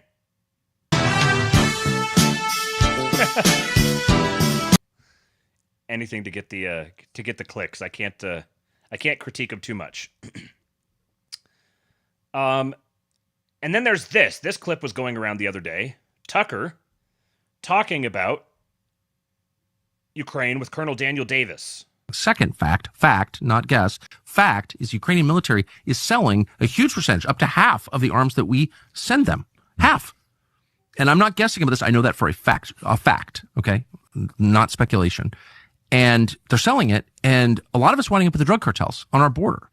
So this is a crime, what's happening. Our intel agencies are fully aware of this. You tell me they're not profiting from this. Of course, you think the CIA is not profiting from this? Yes, they are. I can't prove that, but I believe that. What they don't know this. I know this, but they don't know this. They know this. And no one is saying it. Like, no American seems aware of this. We're sending these arms to Ukraine, hundreds of billions of dollars, and it's being stolen and sold to our actual enemies. Like, what the? I'm trying not to swear. What is this? Yeah, well, the reason why is because you have Zelensky, it was about 3 weeks ago, I think, was specifically asked this question. So he went at some length in one of his interviews to say, oh, no, absolutely not. There's no truth to that at all. We've implemented all these things. I know that, but the media just reported what he said. You know, the New York Times could get on the web and order Ukrainian weapons. That's a fact. I'm not guessing. It's a fact. They could do that today. Like, Tucker is getting more and more exercised. If you listen to him regularly, he is really, really getting upset about the problem, the greatest geopolitical problem plaguing the country. And he's not far away from just straight up talking about it out in the open. He's alluded to it so many times that it's obvious to anybody who knows what he's talking about that he knows what he's talking about. And it's his job to talk about it in this way, to maintain the plausible deniability, but to signal in all the right directions. He talks about this bizarre ethnic feud going on with the neocons and Ukraine. He knows what's going on, folks. I know this. I can tell you. He knows far more about this than you would expect. He's very good at playing the role that he plays. Now, big news today. Big news! On the Ukraine front. Old Chuck Dirk says President Trump confirms that he's just had a phone call with President Putin of Russia. The two countries will immediately begin negotiations to end the war in Ukraine. Huge. This is what Trump says. I just had a lengthy and highly productive phone call with President Vladimir Putin of Russia. This is the first confirmed contact that they've had, although Trump did allude to having had a conversation with Putin in the past, and I'd suspect that they'd been having conversations off the record for a while. But this is now openly official, confirmed. He says, we discussed Ukraine, the Middle East, energy, artificial intelligence, the power of the dollar, and various other subjects. We both reflected on the great history of our nations and the fact that we fought so successfully together in World War II, remembering that Russia lost tens of millions of people and we likewise lost so many. We each talked about the strengths of our respective nations and the great benefit that we will someday have in working together. I'm getting goosebumps to see a president, this president in this time, talking about the president of Russia in this way is monumental. We saw some of this coming with Marco Rubio, where he was implicitly acknowledging, speaking in a veiled way, speaking with respect diplomatically to Russia and China, acknowledging them as global superpowers and signaling, we want you guys to take care of your rogue states. We're going to take care of our rogue states, and we need to begin treating each other as multipolar equals rather than like this has to be a zero-sum race to the one single global power. And now this is such a stark change from the history of U.S. foreign policy over the last couple of decades several decades with respect to Russia. Now suddenly they're being treated like a serious country. Putin is a serious leader.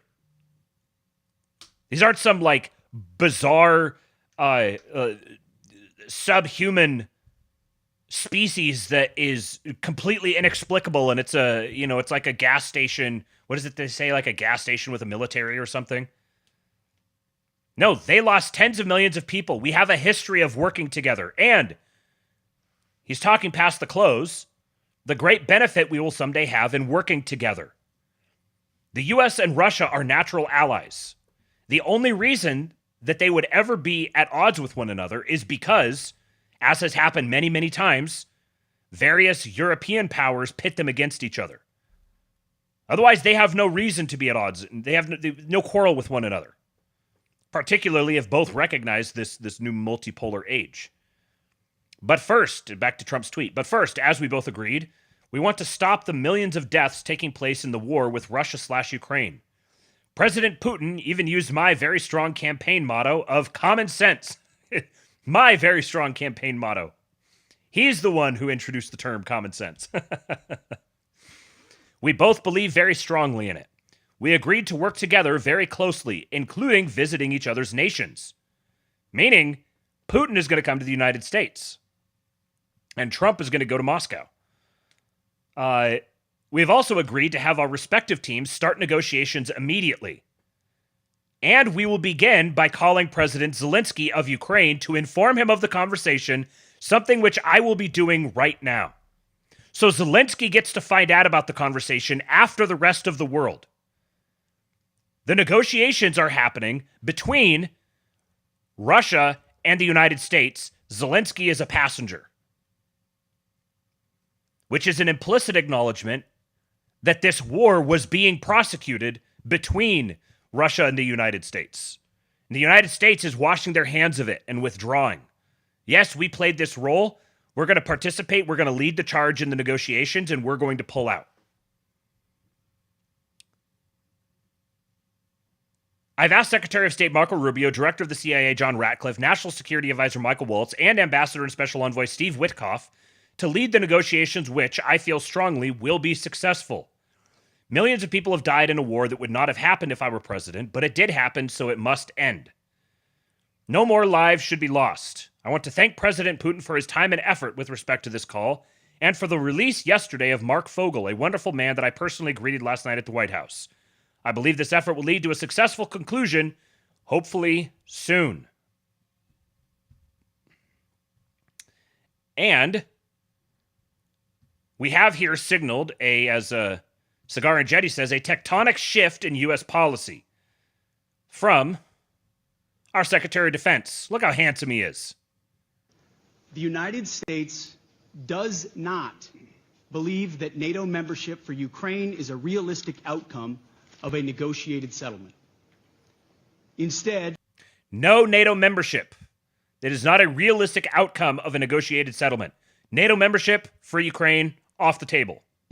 Any security guarantee must be backed by capable European and non-European troops. If these troops are deployed as peacekeepers to Ukraine at any point, they should be deployed as part of a non-NATO mission. Non-NATO mission. And they should not be covered under Article 5. No Article 5. There also must be robust international oversight of the line of contact. To be clear, as part of any security guarantee, there will not be U.S. troops deployed to Ukraine. Could not make it any more unequivocal.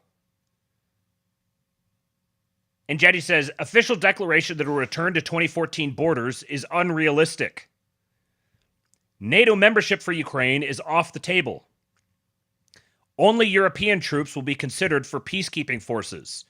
These forces will not be covered under Article 5. Now, this isn't quite true to only European troops. He said European and non-European, which is kind of a funny thing to say, but taken with the no American troops will be deployed to Ukraine, my guess is that this is going to be European troops and private military contractors.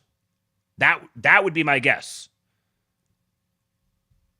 It also could be, it could be Middle Eastern troops, Chinese troops, whatever.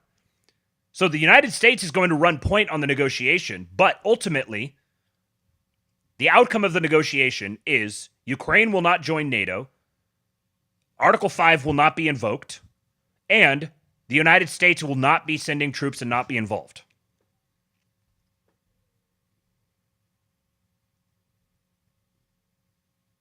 And then I had to get this in here. I've been seeing the way that all of my all of my military bros are reacting to this new change in aesthetic in the SecDef office. He showed up. I can't remember exactly where this was. Somewhere he's been traveling around, but he showed up, got in late, got up early at like 4 in the morning, got like 2 hours of sleep, and got up early in the morning to make sure that they got this photo shoot of him training with the boys. He says strength equals readiness, kicked off the day with PT alongside the Warriors of 110 SFG. No bureaucracy, just sharp minds, strong bodies, and a mission-first mindset.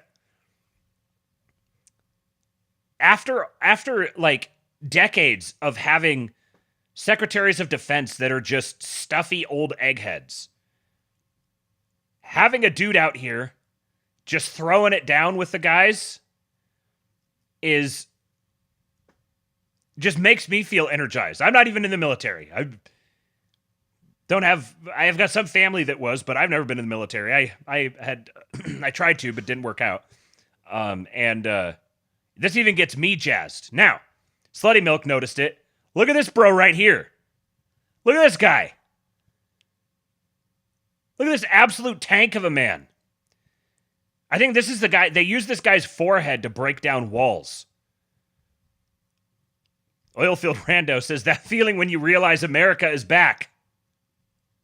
This has already become such a great meme. Look at this guy. And then the comparison between these two. Once upon a time, I might have aspired to this. Now I feel a lot more like this. Oh, God. I'm running. I'm doing it. I'm out here. Think about what this dude eats for breakfast every morning. This guy eats people for breakfast.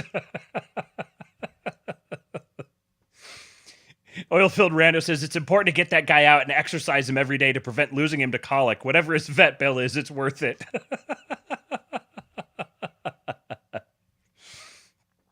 He looks like Hegseth in an after pic advertising some miracle muscle building pill.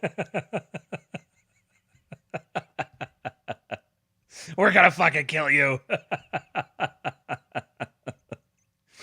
Big balls and the Giants save America. He looks so happy. Can you imagine how much this boy eats? He probably starts the day with a 30 egg omelet and 4 steaks.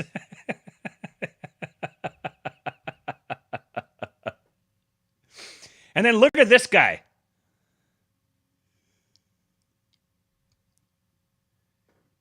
Russian member of parliament Nikolai Valuev has been banned from entering Azerbaijan over his anti-Azeri marks. Look at this absolute specimen. What in the hell is going on? Look at that guy. Slotsism says breathtakingly prehistoric physiognomy, an forgotten hominid ancestor terrified of fire. It's a crime this fine specimen is in a suit. He should be adorned in handsome pelts of cheetah, mammoth, boar.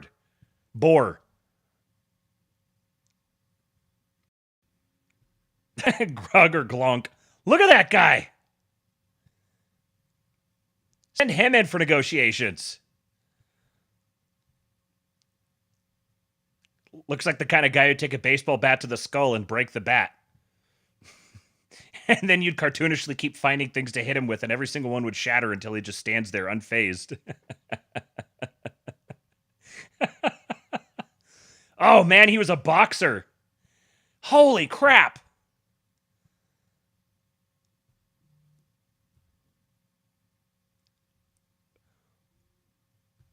And look at this. From Woman Definer. Hear me out. Trial by combat. Winner gets Ukraine. All right, boys, we got to get our bets in.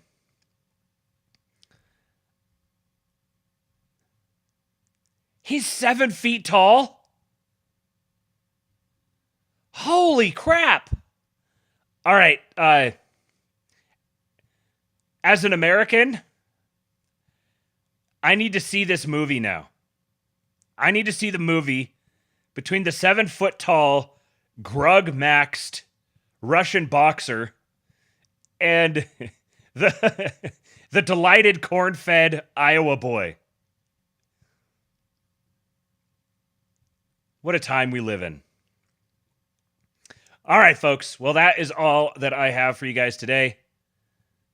Appreciate you showing up for another episode of the ASTROLABE. Do me a favor and hit the like button. Follow me on Twitter at RealKingPilled. Subscribe to the channel. Hit the notification bell. Appreciate the super chats today. Go join the King Pilled Discord. We'll be doing the King Pilled movie night tomorrow. Tomorrow evening, we are going to watch There Will Be Blood.